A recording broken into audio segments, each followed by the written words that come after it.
Bienvenue dans notre émission « Levez vos yeux en haut ». Aujourd'hui, le titre de la méditation est « L'effusion du Saint-Esprit ».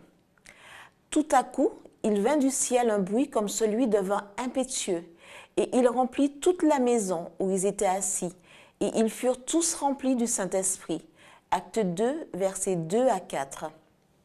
L'Esprit descendit sur les disciples qui attendaient dans la prière avec une grande puissance qu'il atteignit le cœur de chacun.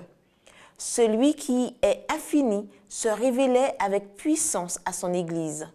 C'était comme si pendant des siècles, ses forces avaient été contenues.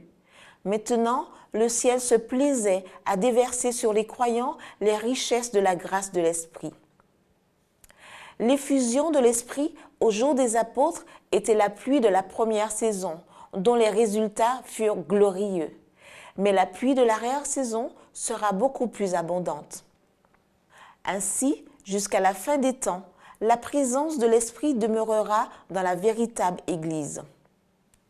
Mais vers la fin de la moisson du monde, une effusion spéciale des grâces divines est promise à l'Église pour la préparer en vue de l'avènement du Fils de l'homme. Cette effusion de l'Esprit est comparée à la pluie de l'arrière-saison.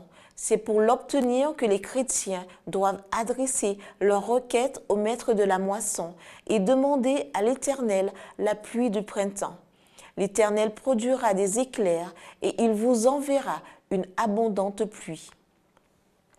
Seuls ceux qui renouvellent constamment leur provision de grâce obtiendront une puissance proportionnée à leurs besoins quotidiens et à leurs possibilités.